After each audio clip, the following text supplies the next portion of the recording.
Hello, my name is Mike Kuntz, Event Director of the Bourbon Chase. On behalf of the entire Bourbon Chase team, let me say thank you for your decision to volunteer this year at the Bourbon Chase. Runners and teams across the United States and several countries will soon converge on the Bluegrass State.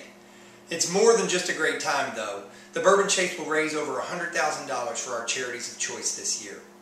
Your role is critical, not only as an ambassador to the state and the region, but more importantly to ensure the enjoyment and safety of all participants. I would like to introduce to you Megan Crossman, who will explain many of the details of volunteering for the Bourbon Chase. We are confident this short video will more than make you comfortable in your role. Hi, I'm Megan Crossman, the Volunteer Coordinator for the Bourbon Chase. The first thing I want to talk to you about is the volunteer waiver. This is very important for each volunteer to sign a waiver before they volunteer for the Bourbon Chase. You can do this online when you register to volunteer, or your leg manager will have those available for you at the exchange zone. The next thing I want to go over are the rules of the road. These rules are for every runner that will be running through the course. There's no use of alcohol for the runners. They must wear safety items at all times. They must exchange in the designated exchange zones. They must wear their race numbers and wristbands at all times. The use of earphones, iPods, MP3 players, or similar devices are prohibited.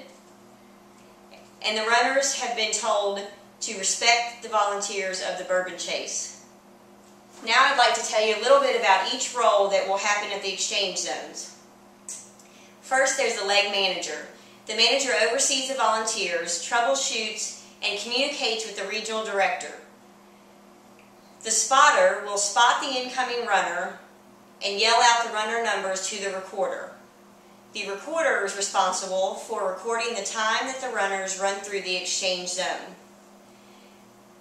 Traffic control volunteers are in charge of assisting the runners in crossing the intersection in busy roads safely. Parking volunteers are responsible for directing the vans and other Bourbon Chase vehicles to the designated parking areas. Once the last runner comes through your exchange zone, the leg manager will relieve the volunteers and then take the recorder log to the regional director.